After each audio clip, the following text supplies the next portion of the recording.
आफ्नो ठाने मेरो ठुलो बुढो थियो।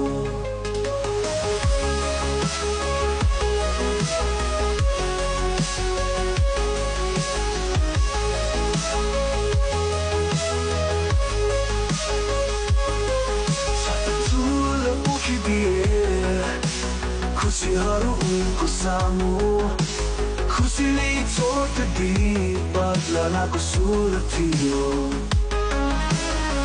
सर्पलाई आफ्नो ठाने मेरो ठुलो बुढो थियो।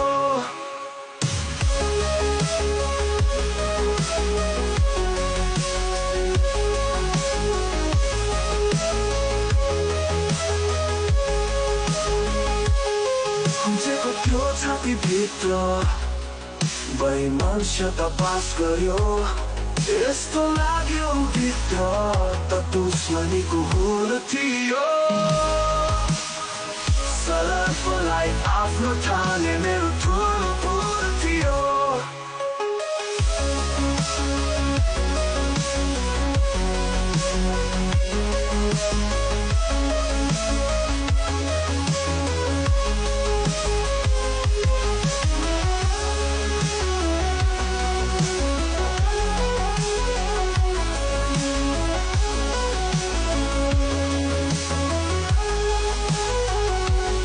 विधाता नै विपक्षीको साक्षी बन्न गएपछि जिन्दगी त उसकै लागि मात्र अनुकूल थियो।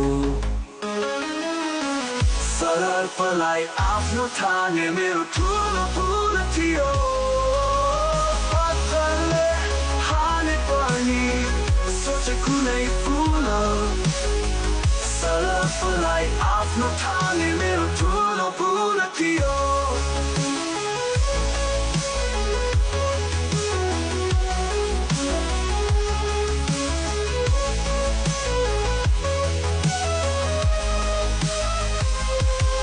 पत्थरले हाने पनि सोचे कुनै फुल, सर्पलाई आफ्नो ठाने मेरो ठुलो बुढो थियो।